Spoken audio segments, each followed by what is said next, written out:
Hi, hola, bonjour, and Salaam. Welcome to Blueprint Bazaar.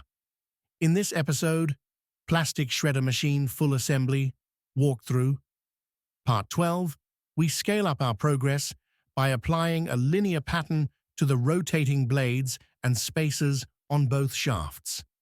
After carefully assembling individual components in earlier episodes, this part brings the shredder's cutting system to life through repetition and symmetry. We begin by selecting the blade and spacer pairs already positioned on each shaft, and use SolidWorks Linear Component Pattern tool to replicate them along the shaft axis.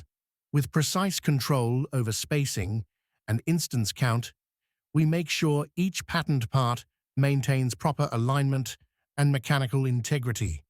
This step is critical for ensuring that the blades on opposing shafts intermesh correctly. Too much or too little space could cause interference or reduce cutting efficiency.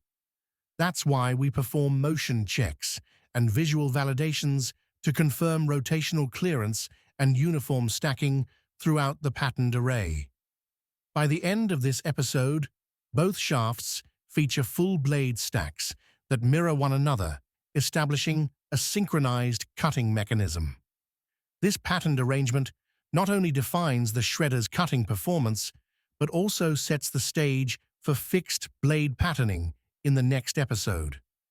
Stay tuned as we move closer to completing the cutting chamber, one pattern at a time.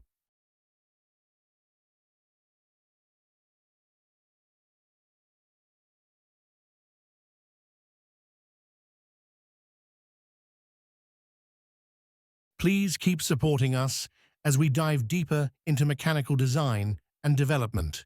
Don't forget to like, share, and subscribe so you never miss a step on this engineering journey with Blueprint Bazaar.